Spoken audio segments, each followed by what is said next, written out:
On February 3rd, 1959, American rock and roll musicians Buddy Holly, Ritchie Valens, and the Big Bopper, J.P. Richardson, were killed in a plane crash near Clear Lake, Iowa, together with pilot Roger Peterson, who was 21. The event later became known as the day the music died, after singer-songwriter Don McLean referred to it as such in his 1971 song you just heard, American Pie. It's a very strange, sad story, but in a moment, Susan Masino joins us to talk about the Buddy Holly curse, next on Coast to Coast AM. And welcome back to Coast. George Norrie with you, Susan Masino with us. Susan is an author, rock and roll historian. She's been on our program a number of times. She appears in the Van Halen DVD, the early years, AC/DC's DVD, Let There Be Rock. Susan's latest release is a revised and updated edition of The Secrets of the Universal Laws, Past Lives, Ghost Adventures, and more that delves into the synchronicity and manifestations, healing with light, numerology, past lives, and also ghost adventures. She has participated in ghost investigations in numerous locations, including the Green Door Brothel in Deadwood, South Dakota, Gettysburg, and the famed Bobby Mackey's Music Hall in Wilder, Kentucky. Several of her books include Famous Wisconsin Musicians, The Story of AC/DC, Rock and Roll Fantasy, My Life and Times with AC/DC, Van Halen, and Kiss. You've been all over the place, Susan. I have, George. Hello. And welcome back. Thank you. I always love being on your show, so thanks for asking me. Every time I hear that song, American Pie, I think of that tragedy that occurred 61 years ago now, where all kinds of things happened. I mean, in the synchronicities of who would get on the plane, who would not. What a story. And that contributes. Go ahead. Very, very sad, but very fascinating at the same time. It truly is. What is the curse of Buddy Holly? Well, you know, I've been thinking about this for a long time, and they call it a curse, and I'm not sure if that would be the proper word for it, but I believe that because of the loss of the Big Bopper, Ritchie Valens, and Buddy Holly, three of the biggest music stars in the 1950s. At that time, that's right. Exactly, yeah. Losing them like that so suddenly, the pain, I believe, imprints on to where it happened, to the people it happened to, the families that, you know, had to go through that. And it seems to me, with all the research I've done, that so many people that had personal contact with Buddy, worked with Buddy, even, you know, came to sing for the band once Buddy was gone, they were all died. They all died very strangely. Car crashes, plane crashes, suicides. Very sad. And it's hard to, you know, to try to figure out, like, is it a curse or is it a repetitive thing because of, you know, the pain that it caused in the first place? I'm not sure. Or was it just bad luck? I think it's more than bad luck because, as I found, that all the people that died that night, they all had premonitions of their own death. Buddy Holly was even warned by a producer named Joe Meek that he had gone to a tarot reading in England the year before, and he called Buddy and told him that this tarot card reader said, February 3rd, Buddy Holly dies. And he called him from England in 1958 and told Buddy this. And Buddy laughed it off because it was past February already. And he said, well, you know, don't have to worry about that. And the very next February 3rd is when he died. Well, and it was all strange where, like, Ritchie Valens had a coin toss, and he won the seat. And he didn't want to take the bus, so he got on the plane. Waylon Jennings, who is now dead, but he was scheduled to be on that little plane.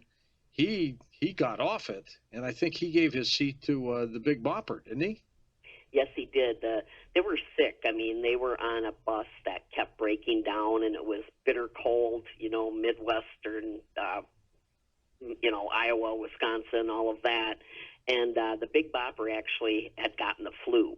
So Waylon Jennings gave up his seat to the Big Bopper. In the movie, I believe it's the Buddy Holly story.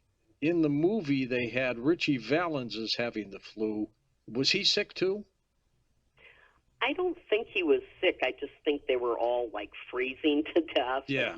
It was miserable. Well, very miserable. Soon after takeoff, late at night, in very poor wintry weather conditions in the Midwest, the pilot lost control of the light aircraft, which was a Beechcraft Bonanza, those of you who know little planes, subsequently crashed into a cornfield. Everyone on board was killed. The pilot was only 21 years old.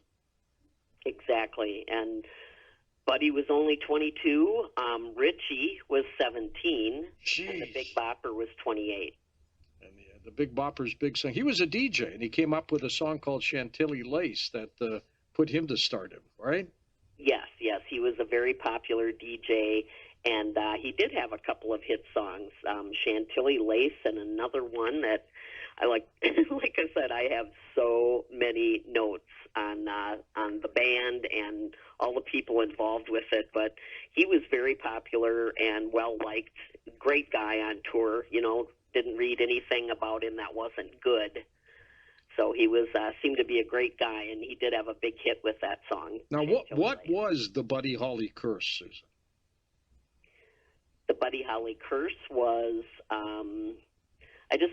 like I said, I think it imprints somehow. I mean, if the curse happened before the plane crash, right? Exactly. Yes. They all had premonitions of their own deaths.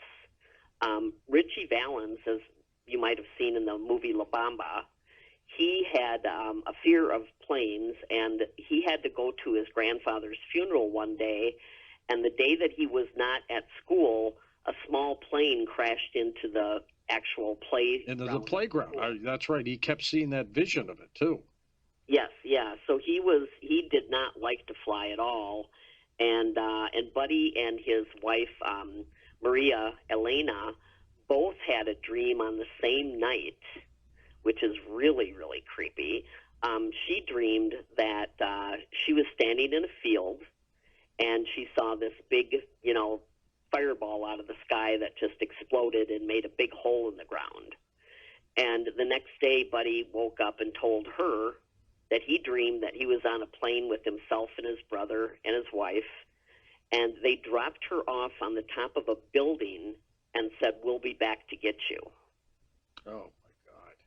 So they all had premonitions.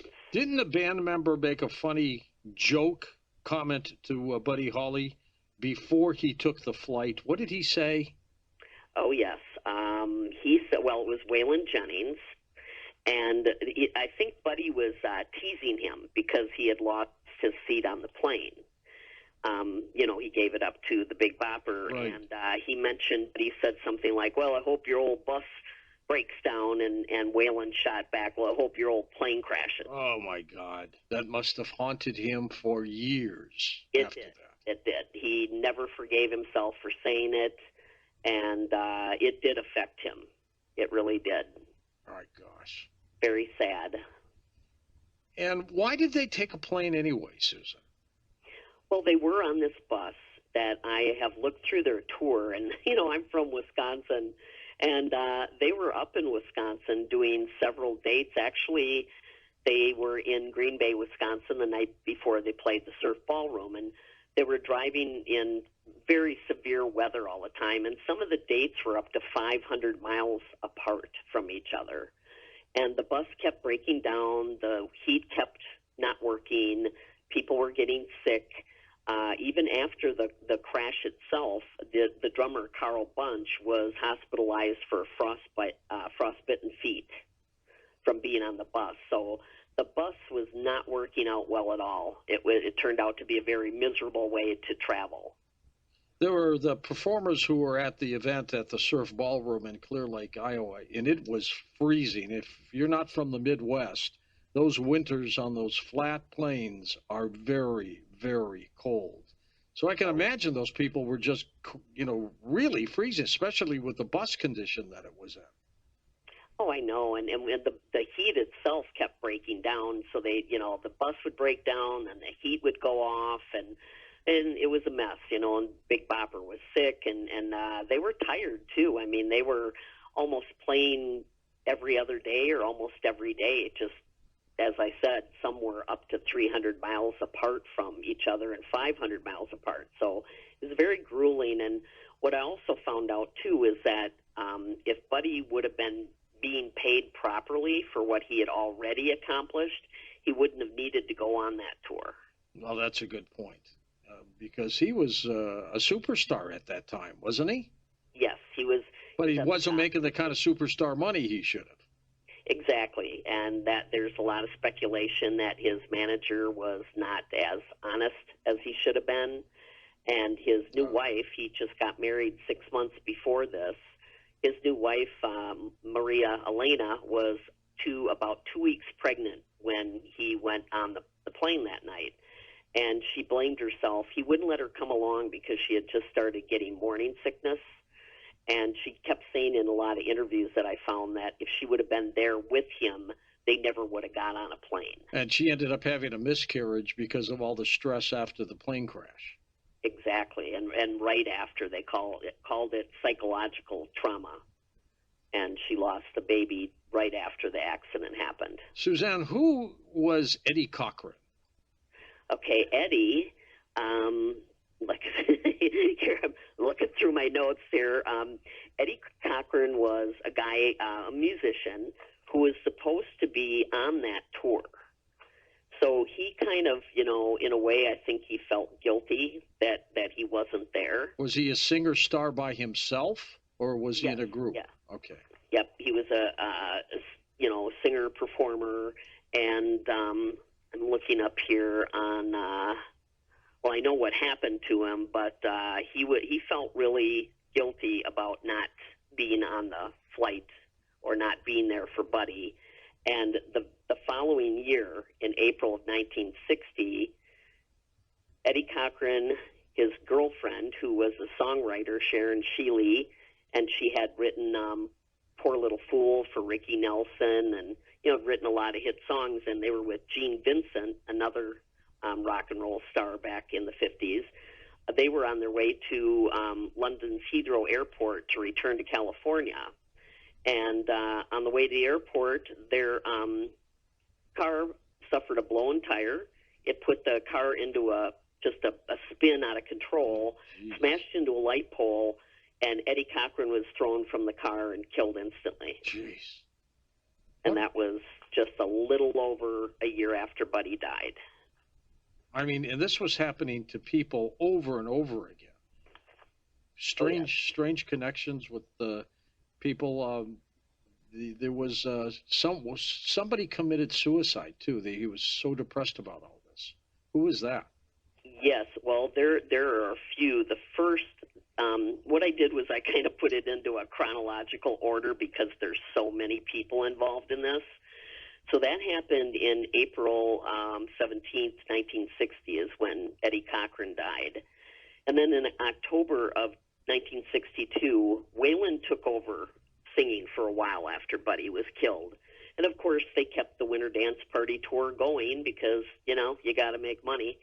And they hired a singer called, his name was Ronnie Smith, and he replaced Buddy.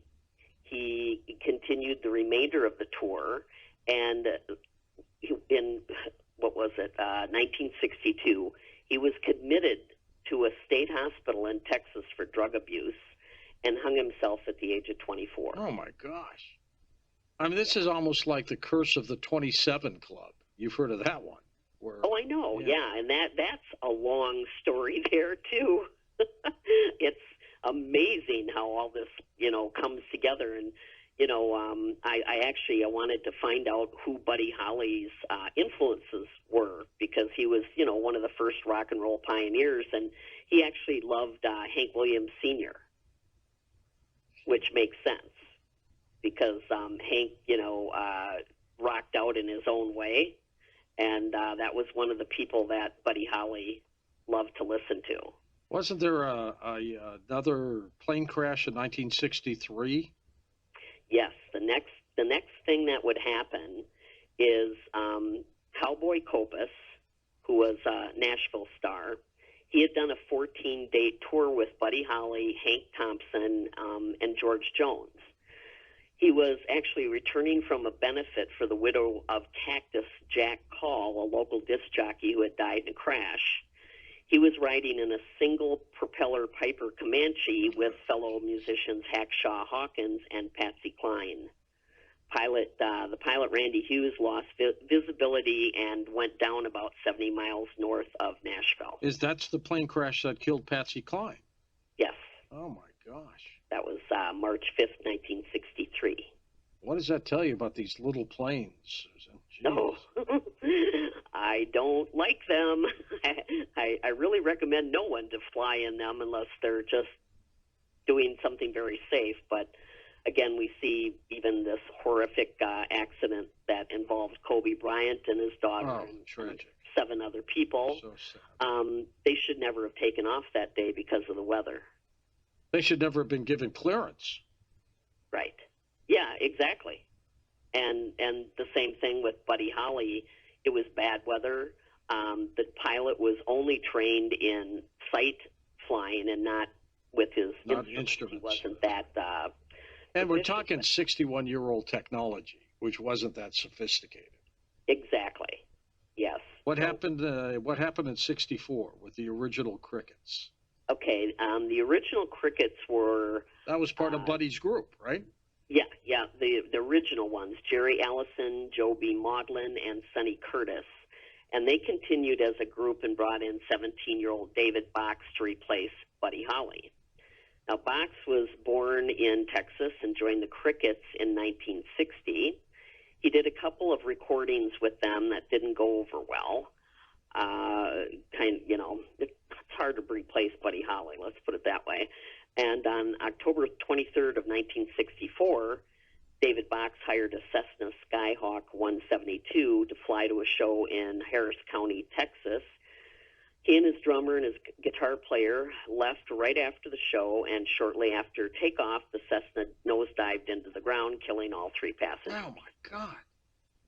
Now, these are people who just had some kind of relationship with Buddy Holly or something. It just seems like everybody who had their lives touched by Buddy Holly, something tragic happened to them. Pretty much, yes. Yes. Even doing all this research, I haven't played his music because I'm kind of creeped out. Because when I started doing this research, he definitely is popping up. I'm having, all week long, I had people sending me text messages and stuff saying, I just heard something about the Buddy Holly curse, and I thought of you. Jeez. And tonight, actually, I'm in Savannah, Georgia, and I was out, and I had said a prayer to the gentlemen that lost their lives, and I said, it's a shame down here that we never hear any of your music. And right after I thought that, this car dealership in Savannah, which is illegally using this, but they did a commercial to the melody of La Bamba. It's everywhere. That came on the radio. Susan, stay with us. We're going to take a quick break. We'll come back and talk more about this sort of strange curse with all kinds of strange things that have happened. And even Gary Busey, who played Buddy Holly in the movie, something happened to him, too. We'll be back in a moment on Coast to Coast AM. Well, on the first Sunday of every month, we highlight emerging artists, great talent from all over the world that submit CDs to us and music, and we play their bumper music for the first couple hours. We do indeed. On the first Sunday of every month. And Tom, you're looking for more emerging artists. We are always. So if you have some music out there, you want to send it in, all you need to do is go to the coasttocoastam.com website. In the search, just type in emerging artists. And when you get there, you'll get a link and tells you exactly what to do to submit your music. And each month, we'll pick about 7 of them each month, and we'll play them. That's right. You'll see a story about emerging artists, and then right underneath it, it says click here, and it'll give you an address to send Tom the information. That's simple. Do you prefer the little CDs, or how do you prefer? We prefer thumb drives if possible. Oh, really? You're into that now? Yeah, it's a lot easier than having CDs. But, Super. However you get your music here is great. Emerging artists. So just send them in, and you might be on the program. And welcome back to Coast.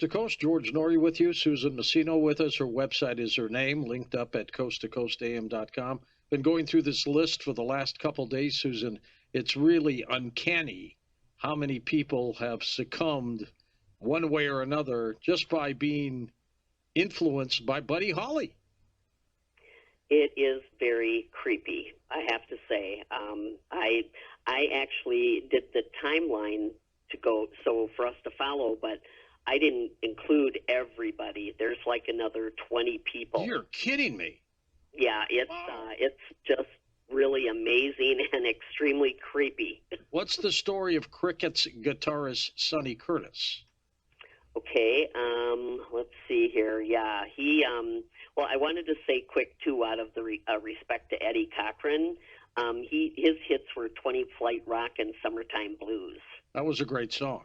Yeah, it was. And so I wanted to put that in there. But so Sonny Curtis in 1965, the Crickets, provided Bobby Fuller, who is another, he was another artist. And he was really, having a hard time getting a hit song. And Fuller was given a song called I Fought the Law. That was a big hit. It was. It went into the top 10, and he also, the last song that he ever recorded, Buddy Fuller, was Love's Made a Fool of You, which was written by Buddy Holly. And his story is one of the weirdest stories, an unsolved mystery after decades. In the early morning hours of July 18, 1966, Bobby Fuller received a phone call in Hollywood in his apartment that he shared with his mother, and he got into his Corvette and took off. Or actually, he bypassed his Corvette and took his mother's car. And he didn't come back by the next morning. His mother asked his road manager to look for her car, and at 5 p.m. that day, the car mysteriously appeared in the driveway. When she went to the car to check on her son, she found Bobby Fuller lying across the seat. He'd been badly beaten. Blood was caked on his shirt, pool of blood on the floor. Jeez. He was covered with gasoline, and they found gasoline in his stomach. He obviously didn't drive to the driveway. No, not at all. Somebody did. It planted it there. They never figured it out. They didn't dust for fingerprints. They ruled it as a suicide. And it's never been solved. Jeez. And again, another person who was influenced by Buddy Holly. Right, and actually recorded one of his songs. Who was the music producer, Joe Meek? What happened to him? Okay, Joe Meek is the one that he was a friend of Buddy's, and he's the one that called Buddy in 1958 to tell him what the tarot reader had told him. Well, because he gave Buddy that message, and it happened the very next February 3rd, he was convinced that there was no way he was going to live long. He pretty much knew that he wasn't going to live that long at all. He was only in his 30s, wasn't he? Yes, he was. And on February 3rd, 1967, at the age of 37, he committed suicide in his studio after shooting his landlady dead. My gosh. And that was Joe Meek. I'm glad I never met Buddy Holly. I'm afraid to play his songs, to tell you the truth. Oh, we've been playing them. I know. All right. Now, the group T-Rex, there's a guy named Mark Bolan. He died in a car crash, right? Right, yes. Mark Bolan from T-Rex, which was, he's a great band. And he was in a terrible car accident, was killed on September 16th, 1977. And in the rubble of the car, they found a button, and it said, "Every day is a Holly day." Oh, my gosh. Yeah. All right, Gary Busey, who's been on our program before, we've even done some TV pilots with him, starred in the Buddy Holly story. And he almost got killed from first of all, the guy who wrote the screenplay was Robert Gittler. He committed suicide, didn't he? Yes, 2 days before the Buddy Holly story premiered. My God. He committed suicide. And then Busey gets into a horrible motorcycle accident that almost kills him. Yes, he was, actually it was 10 years later that he was in that accident, but he wasn't wearing a helmet. And he suffered permanent brain damage, and when he was on the operating table, he died. And in 2005, he told Larry King that Gary Busey said, "I was surrounded by angels, and they don't look like they look like on Christmas cards. They're big balls of light that float and carry nothing but love and warmth." Now, who was Keith Moon, Susan? Okay, Keith Moon was the drummer of The Who, for The Who. Okay. Crazy guy, you know. There's so many fun stories about Keith Moon. But he had gone out with Paul and Linda McCartney to see the London premiere of the Buddy Holly story on September 6, 1978. My God. He went back to an apartment that belonged to Harry Nilsson in Mayfair in England, and this is the same apartment that Mama Cass Elliott died 4 years prior. She choked to death or something, didn't she? Well, actually, I just saw the autopsy reports. They did a show, and it was a heart attack. She had a heart attack. Jeez. Yeah. So what happened to Keith Moon? But what happened with Keith is, so he goes out and he sees the Buddy Holly story with Paul and Linda McCartney, and he goes back to the apartment, and he's taken a sedative to keep him from drinking booze, and he has bouts of alcoholism and mania, so he's taking this drug. He woke up the next day at 7:30, ate something, drank something, and took more of the sedative. In a few hours, short hours later, Keith Moon was dead. He was pronounced dead on September 7th, 1978, which was Buddy Holly's birthday. Jeez, oh my God. And of course, one of our favorites, Ricky Nelson from Ozzie and Harriet fame. What happened to him? He died in a plane crash. Yes, there is so much with the Ricky Nelson story that we could, probably do a show on him some night. Now, what's his Buddy Holly connection? Well, he met, Ricky Nelson only met Buddy Holly once, but, what was it? Gene, I'm mixing up my guys here. Eddie Cochran, was his boyfriend, and she wrote Ricky Nelson the #1 hit "Poor Little Fool," which completed a link between Nelson Holly, Eddie Cochran, and Ritchie Valens, because they had all gotten songs written by her. In 1979, Ricky Nelson recorded Ray Vaughan and True Love Ways, both written by Buddy Holly. They would be released after Ricky Nelson's death. His last performance was in Guntersville, Alabama on December 30th, 1985. After the show, Nelson and the band got onto a reconditioned DC-3 that had been turned down by Leonard Skinnard, who also suffered, some people didn't make it through their airplane crash. But back in 1985, Ricky Nelson's plane, a fire was, broke out in the cabin, and they made an emergency landing into the field in Texas, and they died of smoke inhalation. Jeez. And that was on New Year's. How unlucky for all of them. Then there was, of course, and we still play his bumper music a lot, Del Shannon. Oh, and Del, what a sad story. I mean, he's one of, besides how strange Bobby Fuller died, Del Shannon was a great, rock and roller in the 60s. He had his hit Runaway. Other hits were Hats Off to Larry, Little Town Flirt. But after the Beatles came in, he kind of, faded a bit.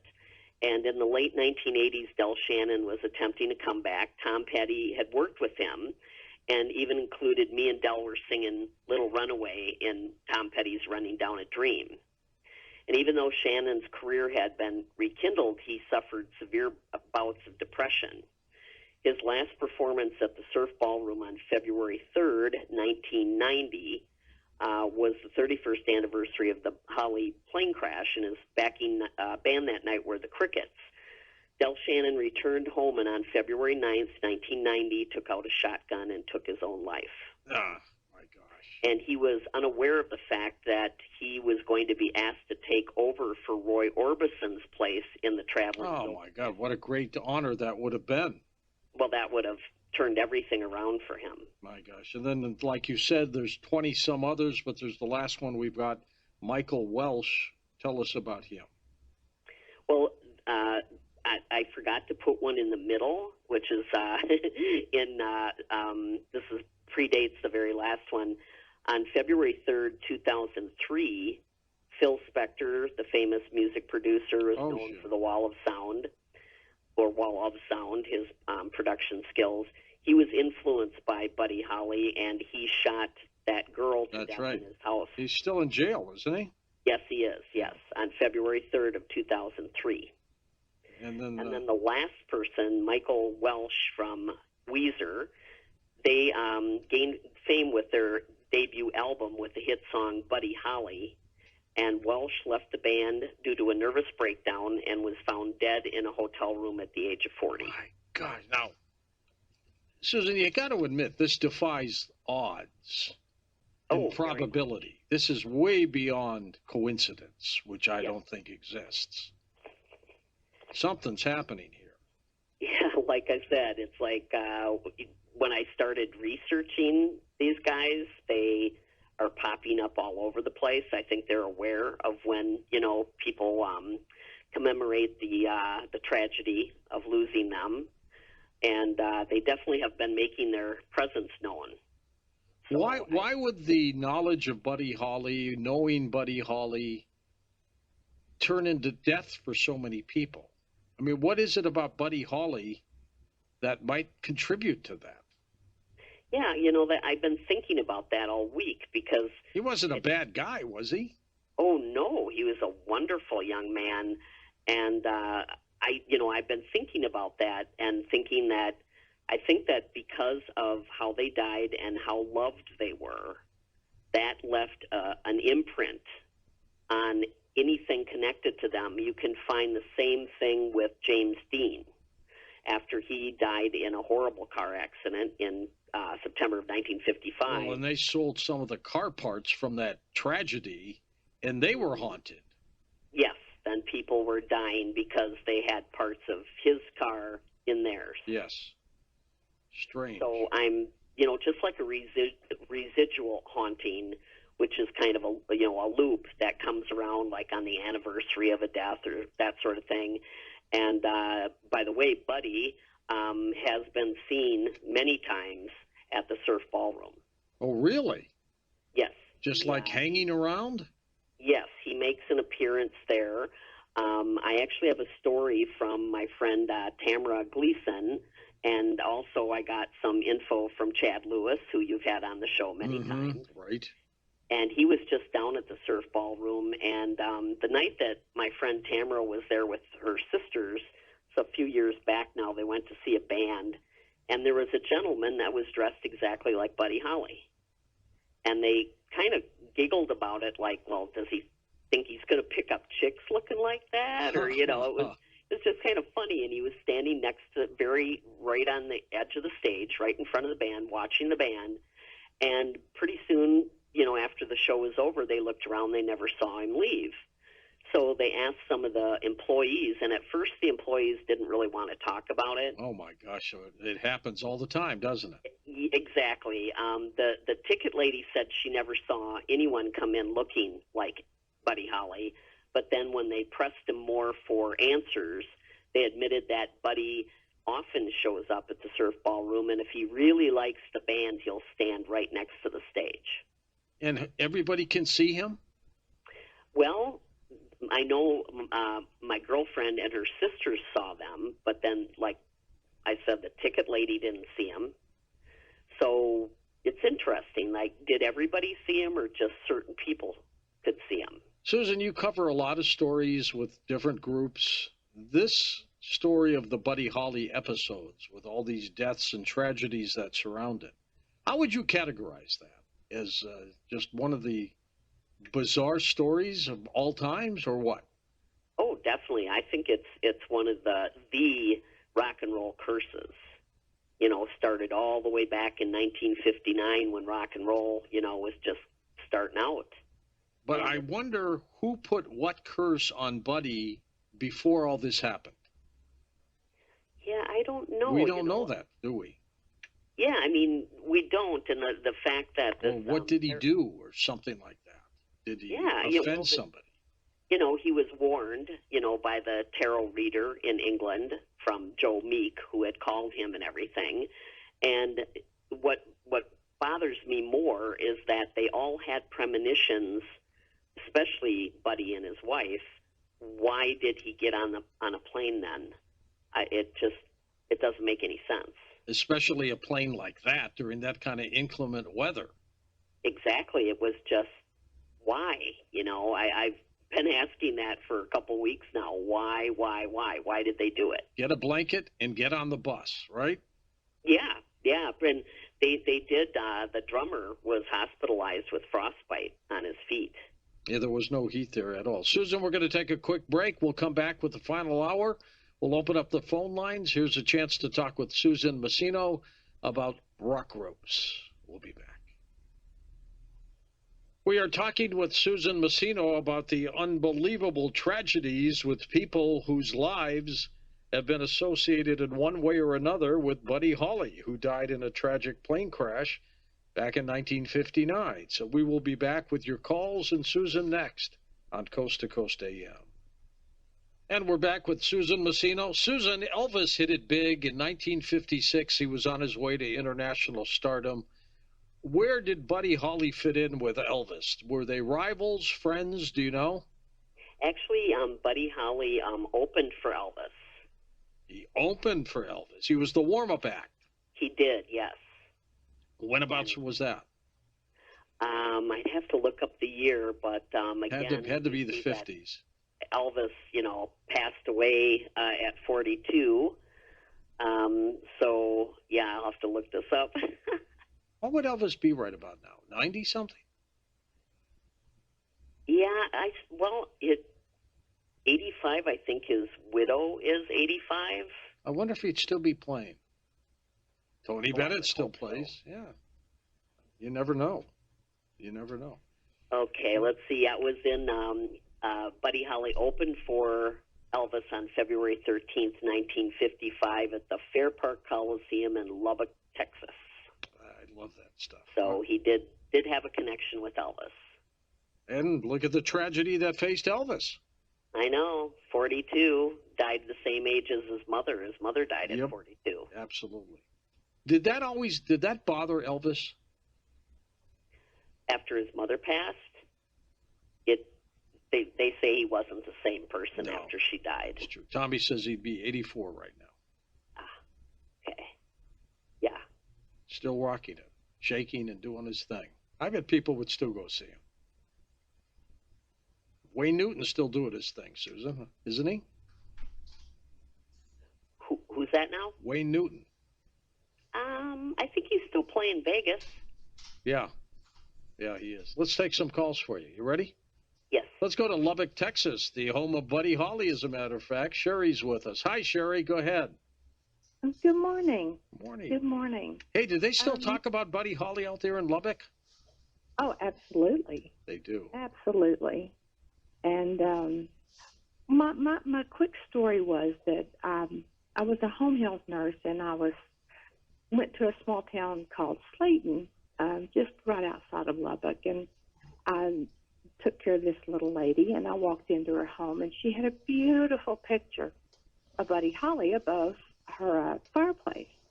And her daughter came in. I thought it was her daughter, and she said, "Oh, this is my stepdaughter, Peggy. She's in from California. She's researching a book." And I said, "Oh, okay, that's nice to meet you."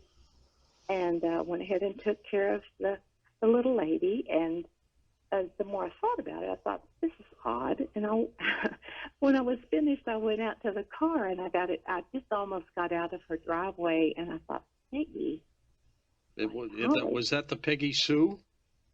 And I went back in and I said, "Excuse me, are you Peggy Sue? Peggy Sue?" He says, "Yes, darling, I am." I love that. Isn't that cool? Yeah. It was the most cool thing, yes, and it was just a sweet story. I mean, I know there's so many tragic things, but it was a sweet story, and I've never forgotten it. It's been 30 years, but it was a great story. That is a great story. Great story. I think Buddy Holly dated her, didn't he? He did. Peggy Sue Guerin, and I've met her several times while she was still around, and she dated one of his buddies in the band more than they just didn't get along. They'd go out a couple times. Didn't get along. But yes, you go out to the cemetery here at the Lubbock Cemetery, and you see his headstone, and there are guitar picks. There's all sorts of things, as people come to pay their respects. It's a great thing. That's a great story. Thanks, Sherry. Susan, I wonder how big do you think Buddy Holly would have been had he not died so early? Oh, he was definitely one of the pioneers of rock and roll, so I would think that he would have become as big as Elvis in his own right.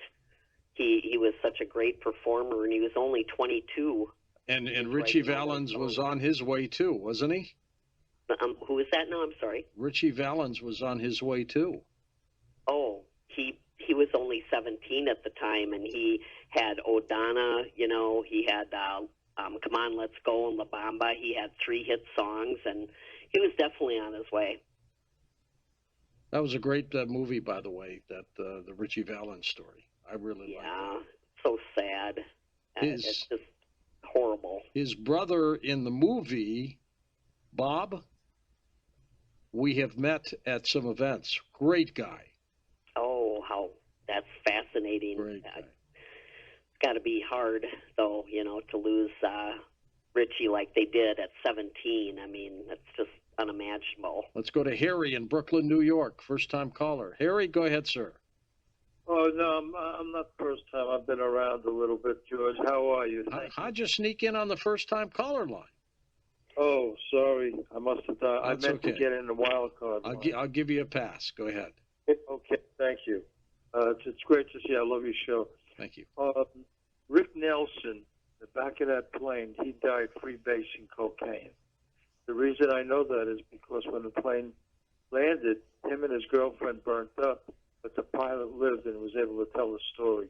But this is the real story I wanted to tell you. Dion was on a TV show, I think it was called Christopher Street or something, and it was a special. They extended it an extra half an hour, and they were talking with him, and he said that he had flipped the coin for Ritchie Valens to see there was one seat left on the plane, and Dion lost the flip, and Ritchie Valens got the seat. Unfortunately, he really lost. And Dion, because he didn't have much money, figured it was better off because this way he could save the money to eat and then meet up with them later at a concert, and they would all, play the concert. But unfortunately, he found out that they didn't make it. My mother knew Dion, and she used to work for Laurie Records. And when Laurie Records folded, she went over to Columbia Records to work over there. She was a bookkeeper with a friend. Uh-huh. And Dion used to come in and out of Laurie all the time saying hello to her. She said he was very nice, very personable young man. Great talent. Excuse me? He was a great talent. Yeah, oh, he still is. He's still singing. Is he really? Yes, he is. Yes, he is. He put out a CD. I know a friend of mine who owns a CD shop told me he's still singing, which was amazing. And anyway, so what's funny was, so she goes to Columbia with a friend, and their bookkeeper's over there, right? Because Laurie Records folded. He walks in one day, and he says, "Fanny, what are you doing? Are you following me?" So she said, "No." But what was great about it was when she was with Laurie Records, I used to get all his singles. When You Wish Upon a Star, Teen Angel, and whatever. Oh, they were all classics. Right, and they were what do you call it? Not for sale samples. So I used to get all the 45s that he had sung before they were marketed. And then when my mom went to Columbia, that's when he came out with his album, The Wanderer, which was a big hit. Oh, that was a big one. You're right. Yes, it was. And I got a free Wanderer, album, which was great. Was it Dion and the Belmonts? Dion and the Belmonts was with Laurie Records, and then he like he said, he sang all those little singles with Dion and the Belmonts, and then he went to he broke off with them, and he went to Columbia when he went out on his own with the first album, The Wanderer. Do you still have those 45s, Harry? No, they're gone, unfortunately. Oh, they would have been worth something, I bet. Probably, but I was a kid. It was fun, to listen to them. Well, I wish I still had my baseball cards. They would have been worth a fortune, but I can't find them. I think Mom threw them away or gave them away, and they're gone. Simple as that. Harry, thanks for that story. That's a neat story, Susan.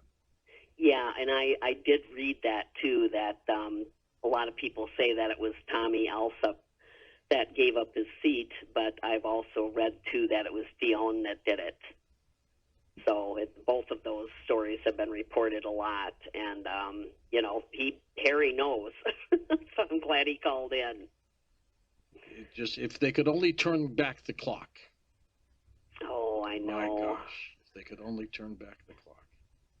Next up, Frank in Hollywood, Maryland. Hey, Frank, go ahead. Howdy, George. Glad to be back with you. I think you both are familiar with the phrase 6 degrees of separation. I wanted to know if this anomaly affected the band named after Buddy, the Hollies, the English rock group, and some of them wore the horn-rimmed glasses that it caused it. There was thousands of these glasses made, and people wore them not because they needed them to read, but they just wore them for looks. They wanted to look like Buddy. Yeah, I once, by the way, Ritchie Valens, Oh Donna, that's one of the most beautiful songs I've ever heard in my 72 years. I once did a grid on the band The Birds when they broke up and reformed and broke up again. The different guys that left the band and formed their own bands. The grid I did, I stopped after 100 people. I just stopped doing it because it would be endless, actually. Jeez. So try it sometime. And then the other question is, Buddy's plane, the plane he was on, where is that now? And did that affect? Did that curse or anomaly affect? Well, that plane was demolished into little tiny pieces, but I don't know where the remnants of that plane, Susan. Do you know? I don't know, but I do know that Buddy Holly's glasses were actually found after the field unthawed and sat in the police station in Iowa for 21 years before they were returned to his widow, and now they're in his museum in Texas. He's got a museum in Texas? Yes. Small, big? Have you been there? No, I haven't, but I would love to someday go there because as you can tell, he would have been a superstar if he would have lived. Oh, there's no question about it. And, that was the heyday of radio with music on radio stations all over the country. And what a classic thing that would have been. My gosh. But I would have loved to have seen him with Elvis. That would have been a great concert. Oh, I would have loved to see that too, for sure. I mean, that's, just thinking of the two of them together. And it is sad, I mean, Buddy at 22 and then Elvis at 42. And this whole thing even connects the Beatles to Buddy Holly because the Beatles were fans of Buddy Holly, and they chose the name the Beatles in reference kind of to the Crickets. Interesting. I didn't know that. They started calling themselves the Silver Beatles, and then they dropped the silver and changed the Beatle beats to, like a beat. Instead of E, they put an A in there. But he was very, very influenced by Buddy Holly, and then he was shot to death at the age of 40. Jeez. What is it that got you interested in being a rock historian? I love everything about it. I've listened to music since I was a little kid because my parents owned the ballroom in Sauk City, Wisconsin, and they used to put me in front of the jukebox to keep me amused. And I've just loved the stories behind it, especially, Hank Williams and Buddy Holly. I mean, the Beatles, there's so much to it. And it's always fascinating. Any strange stories behind the life of Johnny Cash? I'm not too sure about that. I'd have to really look into it. I know he struggled a lot in his life. And June Carter Cash was really his savior. Yeah. Because of the drugs and drinking that he was doing. Yeah, he was on a collision course. Oh, he was, yes. And she saved him, and he lived a long life and died 4 months after she died. Let's go to Diana in Manhattan. Welcome to the program. Hi, Di. Go ahead. Hi, I love your show. Well, thank you. I have a friend who lives at the Brevoort in Greenwich Village, which is the building Buddy Holly lived in briefly until, he was in that horrific crash. It's apparently a spectator sport in that building to go to the door of his old apartment because apparently he appears there now and then, especially late at night. But I personally think it's just an apparition. It's not a real ghost because it's always the same view of him that people have. Mm-hmm. But it's some kind of image of him for some reason. Yes, standing there with his arms folded, looking at the door. He's everywhere. Aw. What keeps him around, Susan? Great story, Di. Well, I think, the love of his music to this day, there's people that are still becoming Buddy Holly fans. So his music will be around 100 years from now. And the story from Diana, that's definitely a residual haunting of him. Obviously he was probably very happy in that apartment with his wife, and it doesn't surprise me that he would be seen there. Were there any stories revolving the others who died, the Big Bopper, Ritchie Valens? I haven't really found any of those yet, but Chad Lewis mentioned to me that there are also sightings that have taken place in the field where the plane crashed. So it's possible, but I haven't found a lot on that. Who owned that plane? Do you know? I think they chartered it from somebody. I think just they called a service. And then the 21-year-old kid was the pilot. Yes, and he wasn't really trained to just go on his, on the instruments alone, and wasn't really the person to be behind, flying the plane in that kind of weather. No, that was not the kind of day to fly, that's for sure. Exactly. Why didn't they just say, I'm not flying, we can't go up? Why don't they say this? Exactly. That's what I don't understand, and I think it all comes down to, it's always you got to make it to the gig no matter what. You don't get paid if you don't. The same thing happened with Hank Williams Sr. The reason why he was on the road trying to play those last two dates is because he was trying to prove that he could be reliable and show up and perform. And really, he should have been in a hospital. But they want the moneymaker back up on stage no matter what it takes. How many superstars have died in single-engine, small plane crashes? It's uncanny, isn't it? It is. It's got to be in the dozens, I would say. The other 20 that you didn't put on the list here, would we know any of them by name? Oh, yeah. Let's see. There was John Lennon. Yeah. Bill Haley. He opened, Buddy opened for Bill Haley. And in 1981, Bill Haley suffered a fatal heart attack at the age of 55. That's young. And we know what happened to John Lennon. What was John's relationship with Holly? Well, he loved Buddy Holly, and that's why he chose the name The Beatles, because of the cricket. He did that. Okay, Susan, we're going to come back and take final phone calls with you in just a moment here on Coast to Coast AM. Susan's website is her name, SusanMasino.com. we've got it linked up for you at coasttocoastam.com. On our next Coast to Coast program, pharmacist Ben Fuchs joins us for a couple hours from criticalhealthnews.com. He'll take your calls, so get ready for that. And then Jeffrey Doherty joins us to talk about alien agenda in the New Testament. Should be fascinating. Make sure you're part of the program. And welcome back to Coast. George Norrie with you, our final segment with Susan Masino. Susan, would you say that given the rock status of most of these people who have passed on, that they lived a reckless life and maybe they pushed things too far? Well, I think you can look at it that way, but some of them did, definitely, with drug abuse and things like that. But I think that the life of a performer that has to tour like they do, it takes its toll. It really does. On all of them? Yes. It's grueling. I don't know how they do it. I honestly don't.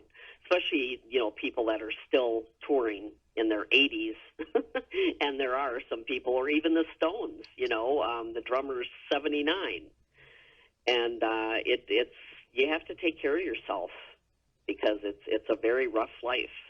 That sure is. Okay, let's go to Helena in New Jersey, east of the Rockies. Hi, Helena.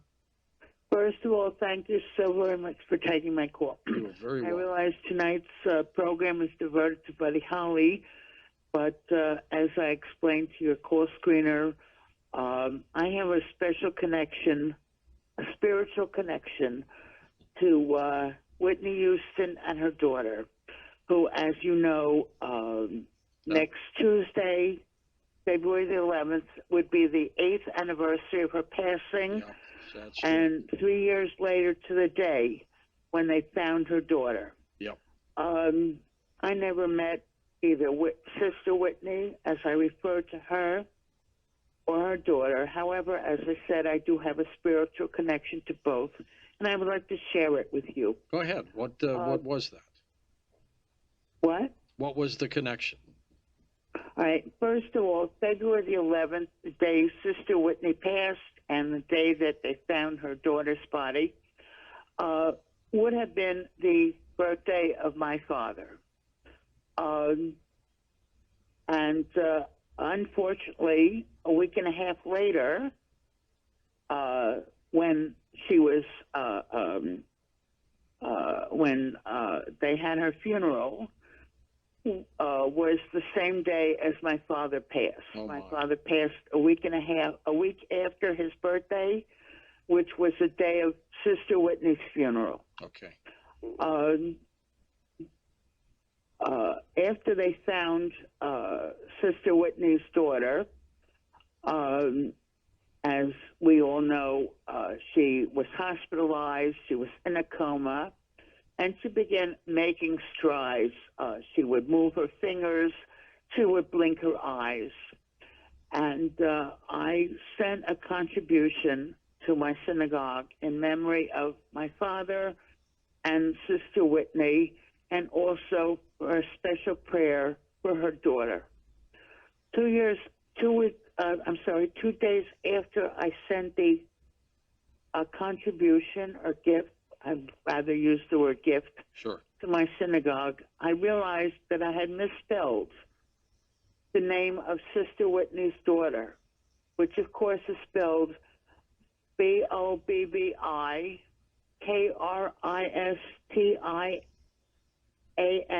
Bobbi Kristina.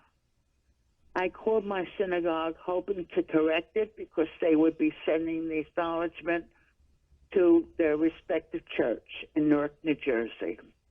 Unfortunately, I spoke to a person in the office that told me that they had already sent out the acknowledgement. Too late, huh? When they sent me a copy of the acknowledgement, and I give you my word of honor, I never opened it. I don't know why, but I never opened it. Why not? I'm referring, well, that proverbial still small voice told me not to open it. I put it on my nightstand So it would be the first thing I see in the morning and the last thing I see at night. But I never opened it. Several weeks later, I sponsored an event at my synagogue. And I had planned to speak about Sister Whitney and her holy daughter, who was still alive at the time. And she was making strides. And we were all hoping and praying for her. But instead, I was asked to speak about something else that evening. And unfortunately, the next day, her daughter passed. Yeah, that was a tragedy, to be sure. A tragedy. You should open up that little envelope. It might have some incredible messages there. That's kind of sad, Susan, huh? Oh, yeah. That story is extremely sad, especially for her daughter. You know, the death of Whitney was horrible, but the fact that her daughter died exactly the way she did. Surreal.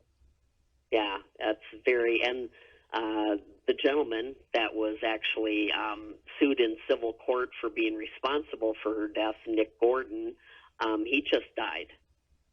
Natural causes? I'm not sure. Let's go to Eric in Indiana, truck driving. Eric, go ahead. George! I haven't heard that in a long time. This is Eric, the mind control guy. How's everybody doing tonight? I had a couple other names come up to me when I was on hold, but I was going to ask the young lady, who's the guest, I was going to ask her as far as the 27 Club goes. I was going to ask her about John Bonham from Led Zeppelin, Randy Rhoads from the Ozzy Osbourne Band, Bon Scott from AC/DC, and there was a country singer, I don't know if he qualifies, named Keith Whitley, who died at a very young age. I didn't know if she knew their stories, and I'll listen to you all off the air. Okay. John Bonham or Randy Rhoads? Familiar with any of those cases, Susan?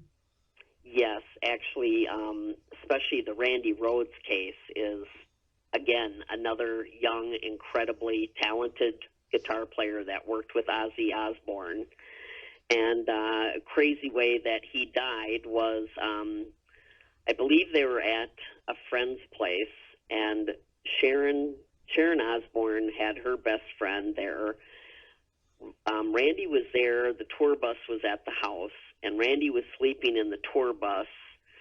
Sharon, her friend, and let me see, someone else went up in this plane, and they were kind of diving, you know, over the house kind of thing, and lost control of the plane and crashed into the tour bus, killing Randy Rhoads and Sharon Osbourne's best friend. Ah. Yeah. What are the odds of that happening? Oh, it's insane. Being in the wrong place at the wrong time. I mean, how do you tell somebody, my brother, my friend, he was in a bus that got hit by a plane? Oh, I know. And he was so young at the time, and he influenced a lot of people because he was an amazing guitar player. And he died way too young, and such a strange way to go. I mean, that, you know, they were just fooling around. Let's go to Perry in Lompoc, California. Hi, Perry. Go ahead. Hi, guys. What is the name of your guest? Susan. Susan. Hi, Susan. How are you today? Good. How are you, Perry? I'm doing pretty good. I wanted to, first of all, point out that what you're hearing tonight, all these loyal fans of really good music, is how grateful I am, at least. I'm 54. I wish I was 20 years younger, but I got to see Elvis twice in concert, and Neil Diamond when he was still performing, and Ozzy Osbourne. Now he has Parkinson's. Ozzy does. And I just wanted to bring up one other person, Stevie Ray Vaughan, and then I have my final. And Stevie died in a helicopter crash too, didn't he? Yes. Yeah. Yes, he did. And in Wisconsin, of all places. Oh, wow. Yeah, I'm from Northwest Indiana near Chicago. And Rick Nelson, the night he died, I was with friends in Calumet City, Illinois, visiting everyone over there. And my mom and dad picked me up to take me home because I wasn't driving back then. And they didn't want to spoil my New Year's Eve night, but then they said, Mom and Dad was talking in the front part of the car and said, should we tell him? And it was Rick Nelson died, and I couldn't believe that because we always wanted to go see him in the North Hollywood Palomino Club. And just one last thing, this is not widely known, but his charred body, Rick Nelson's charred body, was found trying to protect his girlfriend from the fire. Well, that's a hero.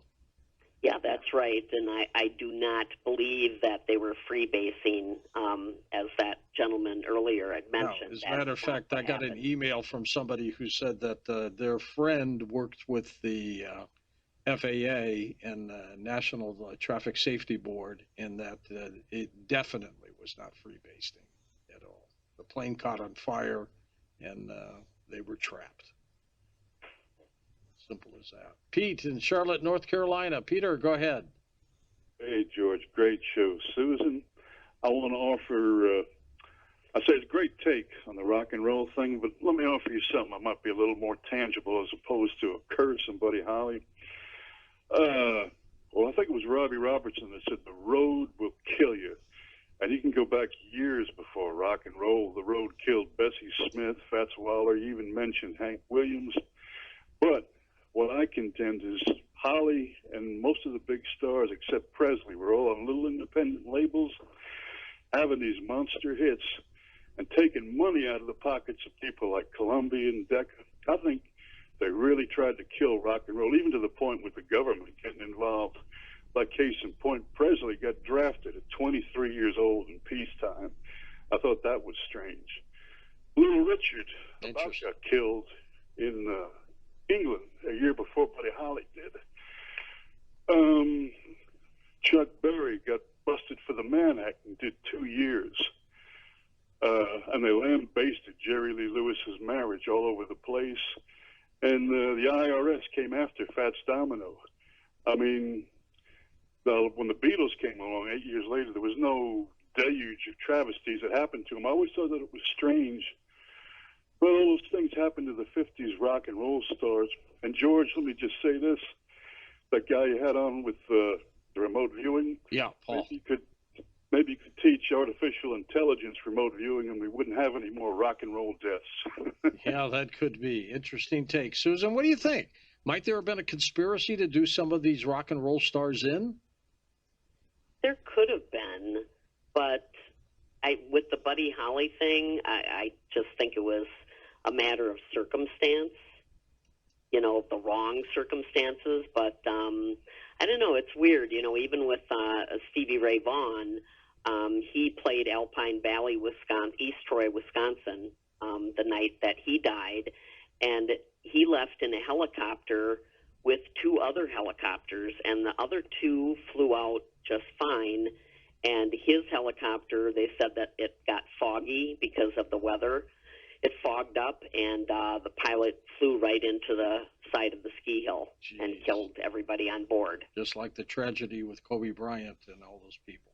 Mm-hmm. Mike, exactly. Mike, truck driving in Indiana. Go ahead, Michael. Hey, George. Thanks for getting me in. Susan, I just wanted to pose a question and get your opinion on it. Do you think, certainly all of these stories are tragedies, but could there be an unwritten contract with you-know-who that leads to the demise of these shooting stars? Robert Johnson, the blues guitarist, supposedly made a deal with the devil. I know Bob Dylan's been in interviews where he's referred to that, Katy Perry, and others. Mm-hmm. Doing deals with the devil, Susan. What do you think?